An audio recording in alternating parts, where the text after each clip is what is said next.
성 아우구스티누스의 고백론 제13권 33장 창조의 문자적인 의미. 주님이 지으신 피조물들이 주님을 찬송하는 것은 우리로 하여금 주님을 사랑하게 하기 위한 것이고, 우리가 주님을 사랑하는 것은 주님이 지으신 피조물들로 하여금 주님을 찬송하게 하기 위한 것입니다. 주님의 피조물들에는 시간 안에서 시작과 끝이 있고 흥망성쇠가 있으며 그 아름다움은 있다가 사라집니다. 따라서 때에 따라서 분명하게 드러나기도 하고 잘 드러나지 않기도 하지만 모든 피조물에는 낮과 밤의 교대가 있는데, 이것은 주님이 그것들을 무에서 창조하셨기 때문입니다.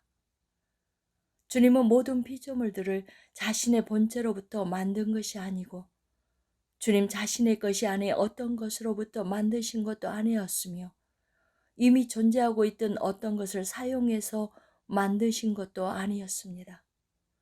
주님은 절대적인 무에서 무형의 진료를 만들어내심과 동시에 그 어떤 시간적인 간격도 없이 그 무형의 진료의 형상을 부여하셔서 모든 것들을 만들어내셨습니다.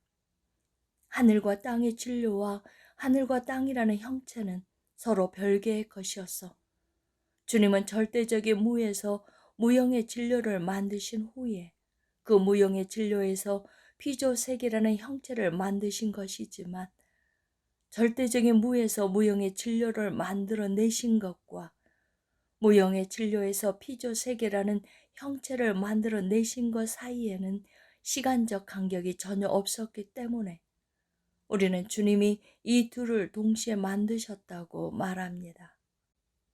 34장 창조의 영적인 의미. 또한 우리는 주님이 이런 순서로 만유를 창조하시고 이런 순서로 성경에 기록하게 하신 데에는 어떤 은유적인 의미가 있는 것인지도 살펴보았고, 주님이 지으신 모든 것들은 개별적으로 보았을 때에도 그 하나하나가 다 좋기는 하지만 모든 것을 전체적으로 보았을 때에는 심히 좋다는 것도 알게 되었습니다. 또한 교회의 머리와 몸을 의미하는 하늘과 땅이 모두 주님의 말씀이시고 주님의 독생자이신 그리스도 안에서 모든 시간 이전에 아침과 저녁이 없던 때에 미리 예정된 것이라는 사실도 알게 되었습니다. 하지만 우리를 위에서 짓누르는 우리의 죄로 말미암아 주님을 떠나서 흑암이 뒤덮인 기쁨 속으로 빠져들어가자 주님은 모든 시간 이전에 예정하신 그것을 시간 속에서 실행하셔서 감추어져 있던 것들을 드러내심으로써 형체도 없고 질서도 없었던 우리에게 질서를 부여하셨고, 경건하지 않은 자들을 의롭다 하셔서 악인들로부터 구별하셨으며, 성경의 본이라는 궁창을 주님께 순종하는 윗사람들과 그런 그들에게 순종하는 아랫사람들 사이에 두셨고, 서로 뜻이 맞는 믿지 않는 자들을 한데 모으셔서 하나의 사회를 이루게 하셔서 믿는 자들의 열심이 드러나서 자신들이 가진 이 땅의 재물들을 가난한 자들에게 나누어 주는 자비의 일을 주님께 드림으로써 하늘의 보화를 얻게 하셨습니다. 그런 후에 주님은 궁창에 있는 광명체들 같은 주님의 성도들을 세우셨고, 생명의 말씀을 맡은 그들의 고귀한 권위는 주님이 그들에게 주신 영적인 은사들에 의해서 밑받침되었습니다. 또한 주님은 그 성도들을 통해서 눈으로 볼 수 있고 귀로 들을 수 있는 성례전들과 이적들과 성경이라는 궁창에 의거한 설교를 만들어내셨는데, 이 모든 것은 믿는 자들에게도 축복의 통로가 되는 것이기는 하였지만 1차적으로는 믿지 않는 자들에게 초보적인 가르침을 베푸시기 위한 것이었습니다. 그런 후에 주님은 믿는 자들에게 절제의 능력을 주셔서 정욕을 다스리게 하심으로써 그들을 산자들이 되게 하셨습니다. 이렇게 해서 믿는 자들의 영혼은 이제 오직 주님께만 순종하게 되어서 그 어떤 인간의 권위를 따르거나 본받을 필요가 없게 되었습니다. 왜냐하면 주님은 자신의 형상과 모양을 따라 그들의 영혼을 새롭게 하셔서 마치 여자가 남자에게 순종하듯이 그들의 영혼의 활동이 영적인 지각에 순종하게 하셨기 때문입니다. 또한 믿는 자들이 이 현세의 삶 속에서 온전함을 이루기 위해서는 주님의 종들의 사역이 꼭 필요하기 때문에 주님은 믿는 자들이 내어놓는 열매로 그 종들이 현세에서 살아가는데 필요한 것들을 얻어서 살아가게 하셨습니다. 우리가 이 모든 것들을 보니 보기에 심히 좋습니다. 왜냐하면 우리는 주님이 우리에게 주신 주님의 영의 의지에서 이 모든 것들을 보는 것인 까닭에 실제로 우리 안에서 그것들을 보시는 분은 바로 주님이시기 때문입니다. 그리고 우리는 이 모든 것들을 통해서 이 모든 것들을 지으신 주님을 사랑하게 됩니다. 35장 창세기 2장 2절에 하나님이 그가 하시던 모든 일을 그치고 일곱째 날에 안식하시니라. 주 하나님이여, 주님이 모든 것을 우리에게 주셨으니 우리에게 주님의 평화, 곧 안식의 평화, 안식일의 평화, 저녁이라는 것이 없는 평화를 주십시오. 만물이 이렇게 너무나 아름답게 어우러진 질서는 심히 좋기는 하지만 그 달려갈 길을 다 마친 후에는 사라지고 없어질 것인데 그것은 그 질서 속에는 여전히 아침과 저녁이 존재하기 때문입니다. 36장 창세기 2장 2절에 하나님이 그가 하시던 모든 일을 그치고 일곱째 날을 안식하시니라. 두 번째. 하지만 일곱째 날은 저녁이 없고 해가 지는 것도 없습니다. 왜냐하면 주님이 그날에 복 주셔서 영원토록 지속되게 하셨기 때문입니다.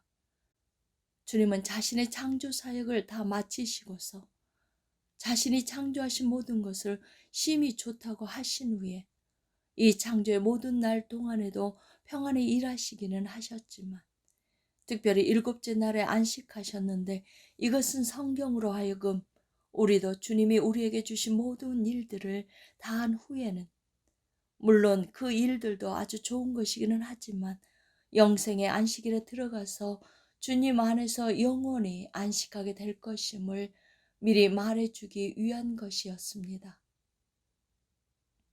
37장 창세기 2장 2절에 하나님이 그가 하시던 모든 일을 그치고 일곱째 날에 안식하시니라. 세 번째. 지금은 주님이 우리 안에서 일하시지만 그때는 우리 안에서 안식하게 되실 것입니다. 지금 우리가 행하는 선한 일들은 주님이 우리를 통해서 일하시는 것이듯이 그때 우리의 안식은 주님이 우리 안에서 안식하는 것이 될 것입니다. 그러나 주님이요, 주님은 시간 속에서 보지도 않으시고 시간 속에서 움직이지도 않으시며 시간 속에서 안식하지도 않으시기 때문에 사실은 항상 일하시고 항상 안식하시는 것인데도 시간 속에서 보이는 것들을 만드시고 시간 자체와 시간 속에서의 안식도 만드십니다. 38번째 창세기 2장 2절에 하나님이 그가 하시던 모든 일을 그치고 일곱째 날에 안식하시니라. 네 번째. 우리가 주님이 창조하신 모든 것들을 볼 수 있는 것은 그것들이 존재하기 때문이고 그것들이 존재하는 것은 주님이 그것들을 보고 계시기 때문입니다. 우리는 그것들이 존재한다는 것은 육신의 눈으로 보지만 그것들이 보기에 좋다는 것은 내면의 눈으로 봅니다. 그러나 주님의 경우에는 자신이 창조하고자 하시는 것들을 보시는 순간 그것들이 창조되어 존재하는 것을 보시게 됩니다.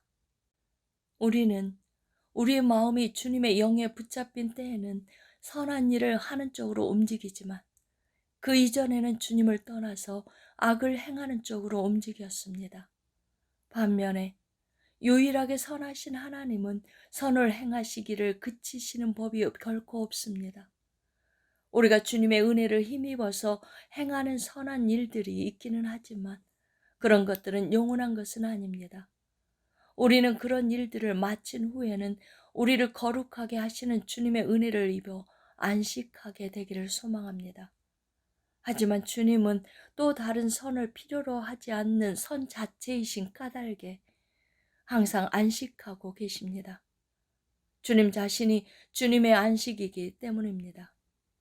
어느 사람이 이것을 사람에게 가르쳐서 깨닫게 할 수 있겠습니까? 어느 천사가 이것을 천사에게 가르쳐서 깨닫게 할 수 있겠습니까? 어느 천사가 이것을 사람에게 가르쳐서 깨닫게 할 수 있겠습니까? 주님께 구하고 주님 안에서 찾으며 주님이라는 문을 두드리면 그리하면 받을 것이고 그리하면 찾아낼 것이며 그리하면 열릴 것입니다. 아멘.